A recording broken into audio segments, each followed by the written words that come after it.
Hello, my noble band of outlaws. Outlaw Samurai coming at you live with a video on the fight between Gokeku and Kaname from Sword of Desperation. That is Gokeku, or Gokeke. I can't pronounce his name, and that's Kaname. So I'm just going to call him Go from now on. So as we can see, I can figure out.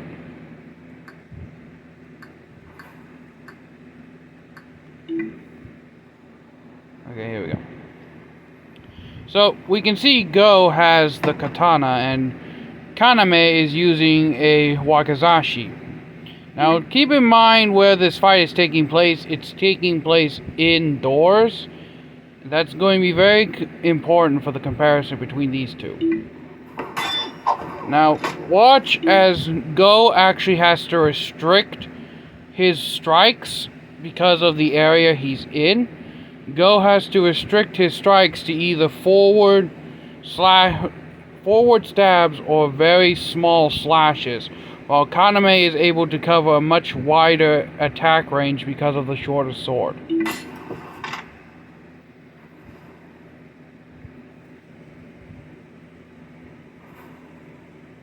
that's very important to realize that most of the time when you see sword fights in like an indoor setting, they're using some full-size sword sometimes.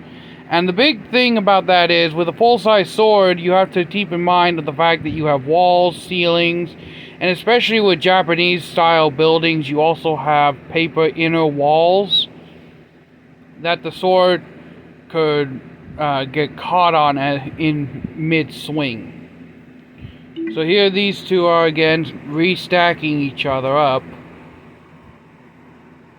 Now, in this room, the disadvantage that Go had with the katana may be mitigated because of the high ceilings and the wide floor plan of the entire room, just how big the room is. His katana might not be at such a disadvantage anymore, but still, since they are indoors, Kaname does still have the slightest advantage in terms that his weapon can maneuver much better in this tight area. Sorry, I didn't think you wanted to hear me sneeze. But continue. Now, I have not watched past this point because I decided to make a video on this just as I was watching it. Alright, we see Kaname keeping distance from Go. That's very important. With the fact that he has a shorter blade, he has to keep out of Go's reach until Go gives him a opening to attack. And the biggest thing that that Kaname has to keep in mind is that Go has the longer weapon, which gives him the advantage in reach. But since it is a sword, there are ways that you can get around with it. Mainly, if I was fighting against Go, I would try to use the back of my wakizashi, or the spine of the sword, and knock his to the side and engage in some kind of grappling, while I could disarm him, and then while still having my blade in hand, attack his vitals, like under his armpits, his neck. Go for an instant kill, rather than try to subdue.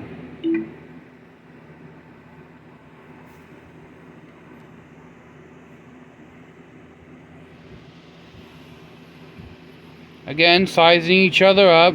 Go has the longer weapon. Again, reach is very important. Taking a formal stance.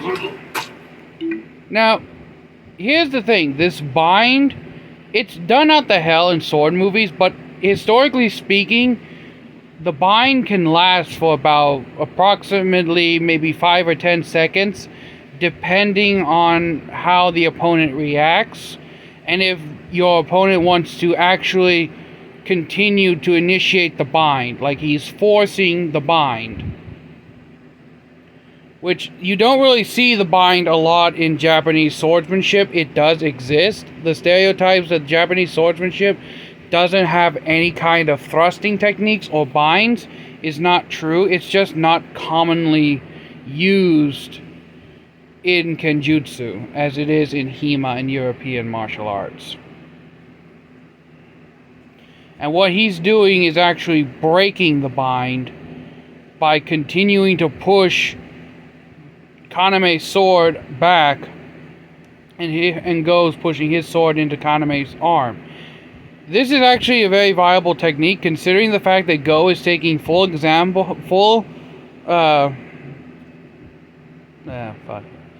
thinking of the word here. I'm drawing a blank. I'm not used to these kinds of videos, guys.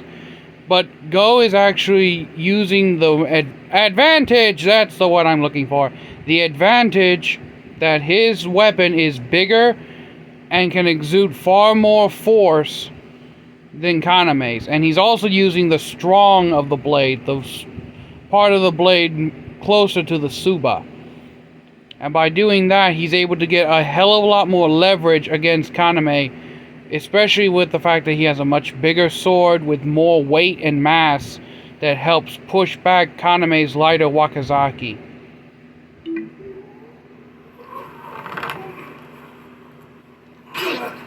Again, over-accentuating the bind there, because if Kaname really wanted...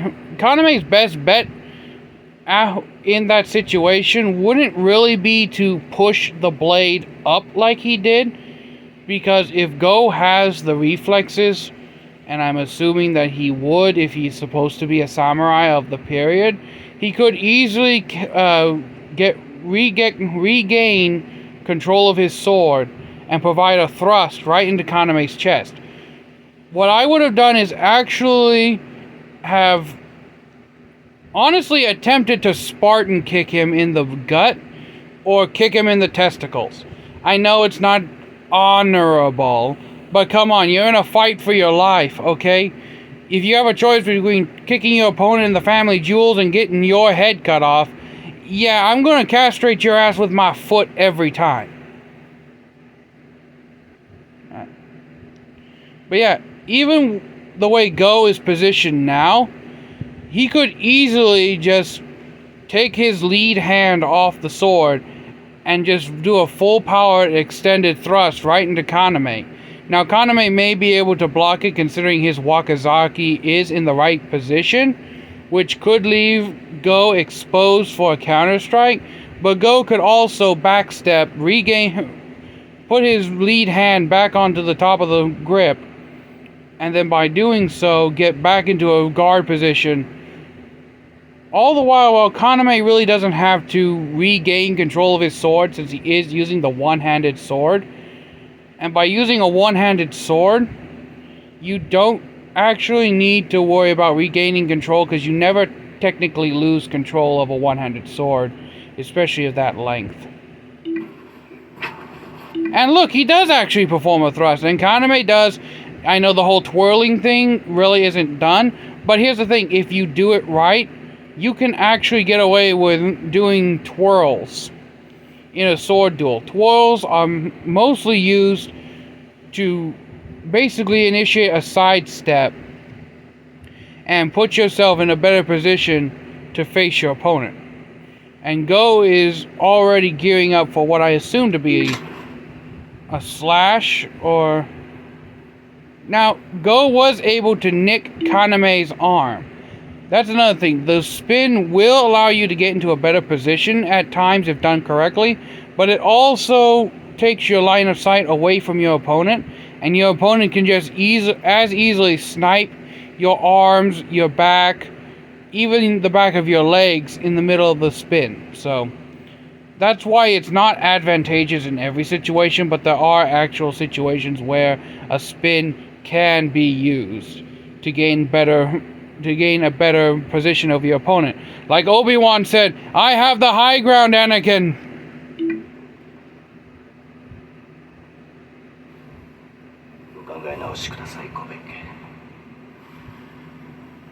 Now we have some classic dialogue, because we need dialogue. We can't just have these two go at each other like wild animals trying to kill each other. No, we have to have fucking dialogue. I mean, it does further the plot, so yeah. But I always like the dialogue. Me personally, have the dialogue for either before the fight or at the end of the fight where the dude's almost about to die.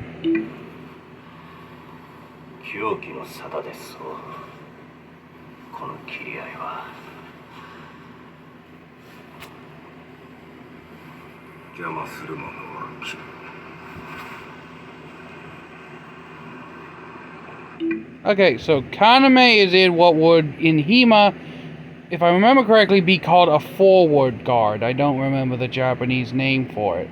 But this is the most basic, rudimentary guard position of basically all forms of swordsmanship.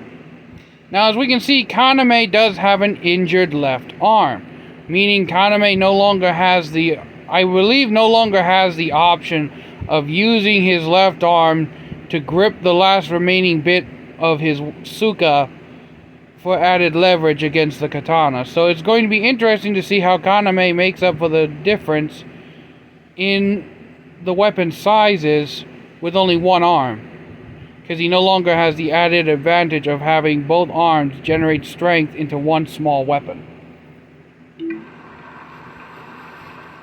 Okay, Kaname is also taking a forward stance with a one-handed grip.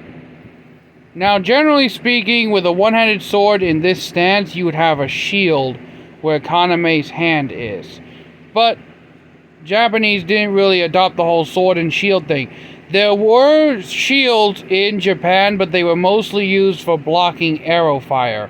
Japanese samurai never adopted the whole sword and shield thing like Europeans did. Alright, so we have a slight exchange. I couldn't see actually what happened, and I don't have slow-mo. But what I assume happened is Kaname, when Go struck, just simply used the flat of his sword and parried the strike away. Which the parry does exist in Japanese swordsmanship. It's just, again, not entirely used all the time as frequently as in European swordsmanship. So now we see these two, they're facing off against each other, both in very classic actual kenjutsu stances, by the way. And they go back to the forwards. Like I said before, the forward stance is the basics of all swordsmanship. Japanese, Chinese, European, German, Islamic, Hindu, whatever kind of sword system you practice, the forward stance is all.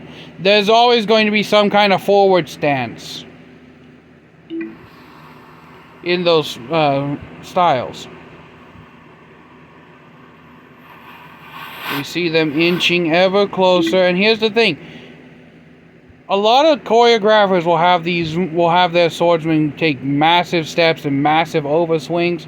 Japanese samurai movies really don't have the classic overswinging action. They focus very much more on actual sword play for these movies. These guys are actually using real kenjutsu techniques and real kenjutsu fighting styles. Because we see him slowly inching closer. We see Go slowly inching closer to Kaname. And this is actually very important to realize, because you don't really want to close the distance immediately against your opponent. Because if you do, as you're rushing the attack, the opponent can take advantage of any openings that you create by just rushing forward. So swordplay is very much a game of patience and reacting to what your opponent does, and then looking for the gap inside their attacks.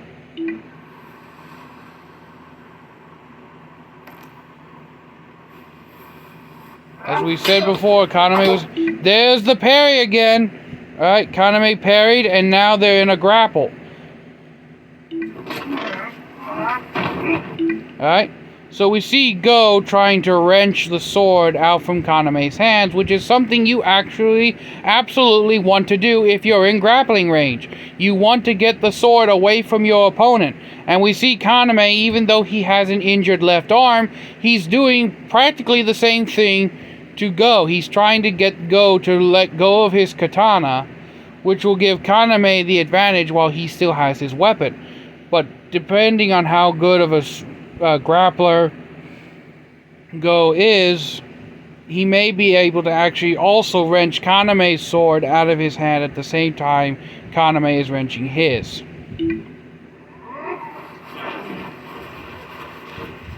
So they're pushing each other.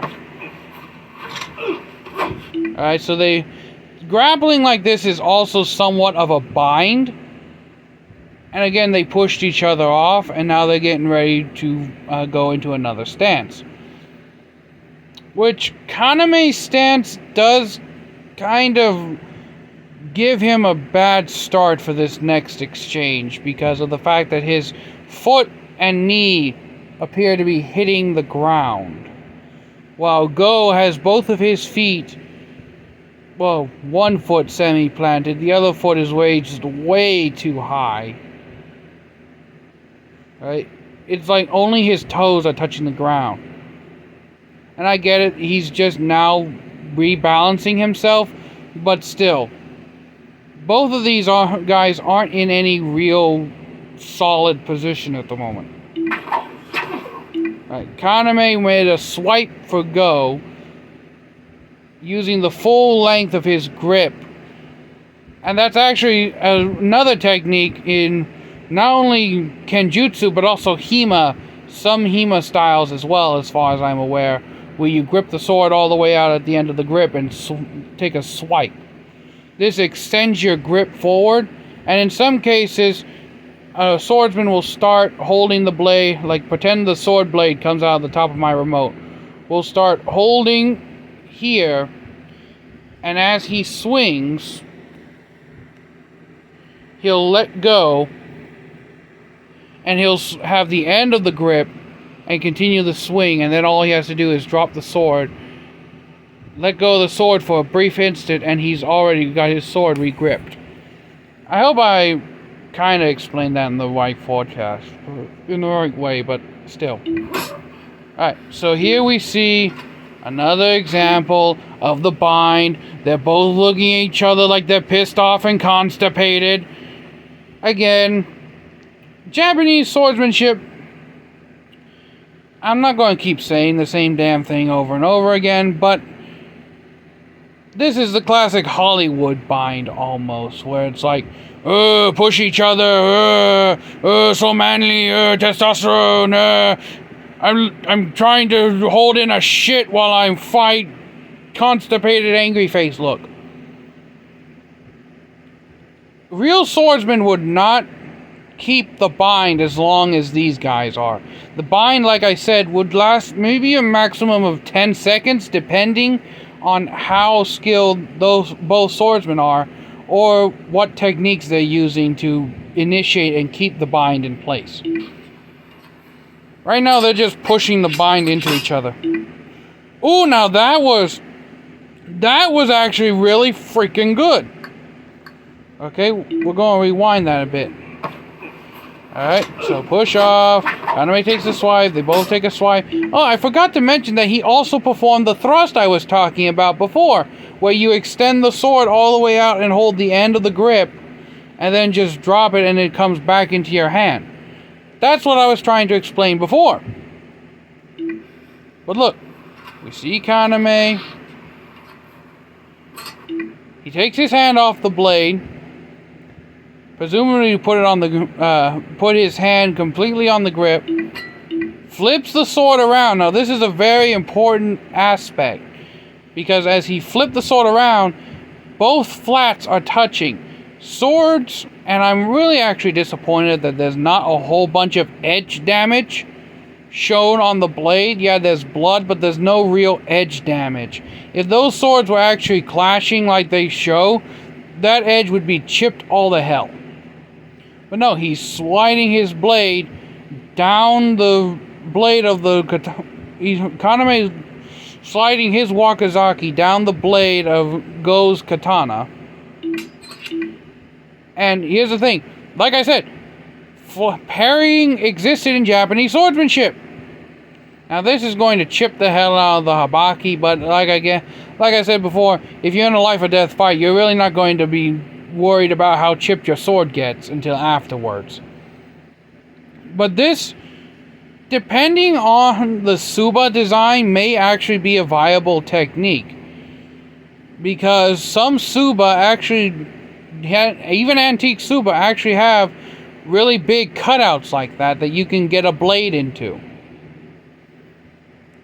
And unlike a basket hilt sword or a rapier, you're not getting a whole lot of hand protection from the Tsuba. Now, what he could do in this instance is, instead of trying to wrench the sword out of his hand like he's going to do, what he could do is actually use the tip of the sword and stab into the meaty fold between the index finger and thumb. Essentially, I believe there's a tendon there, or maybe it's just loose skin, I don't know.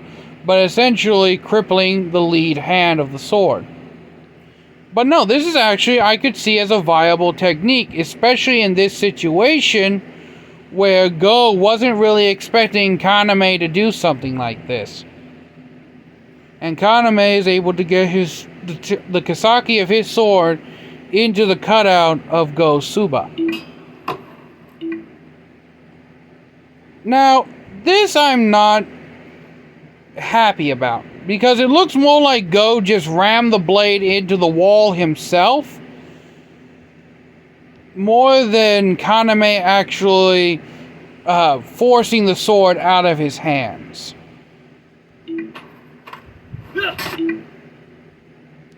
There's something that I'm not liking either. Go had only took one hand off his sword and was stagnant. He stood there reaching for his other blade.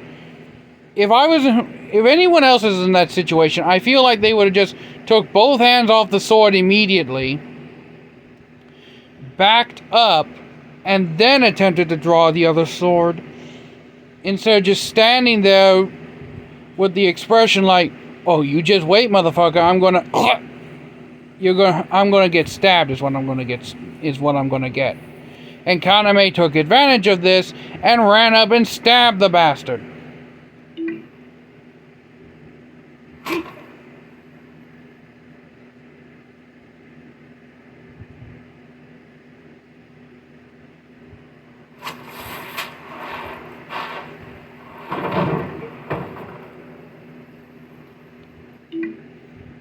As we see,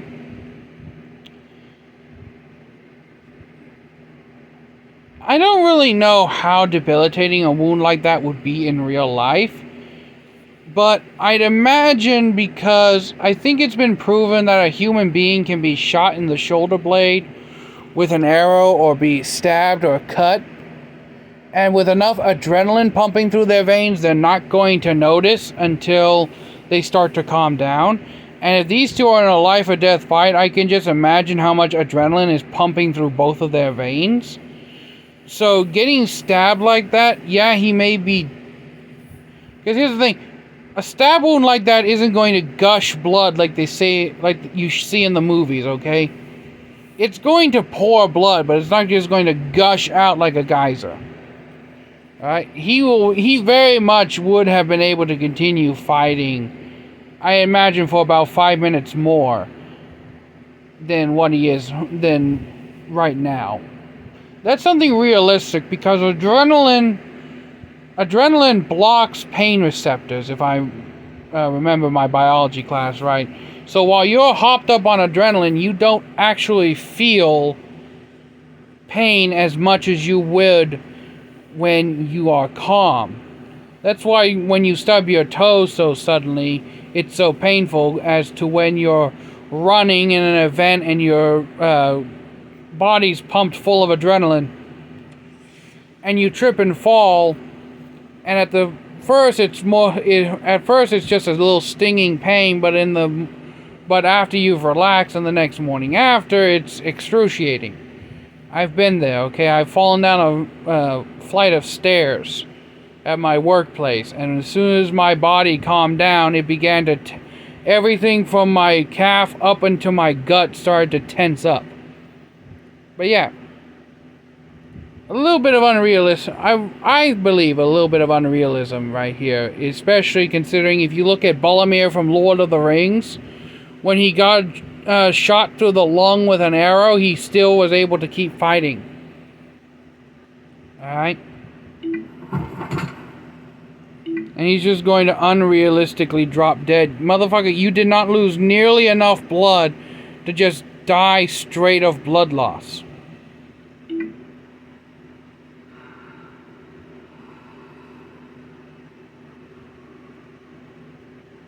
Especially since you... that's another thing. You're not just going to lay there and bleed out as peacefully as he is. You're going to writhe in pain at least for a minute or two before the blood really starts to pump and your heart really starts beating. And the faster your heart beats, the more your blood, the thinner your blood becomes, and the thinner your blood becomes, well, let's see here. The more blood is going to be pumped past the area where you're stabbed, which means more blood is going to come out. So he should actually be writhing in pain for about maybe 1 or 2 minutes after this, instead of just dropping dead. Little unrealistic.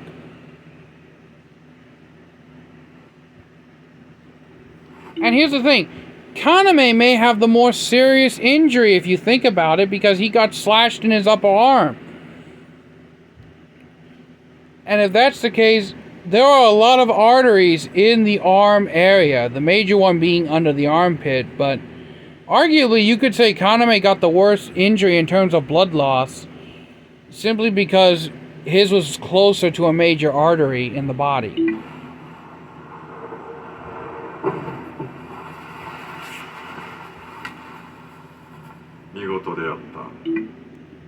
And that's how the fight ends.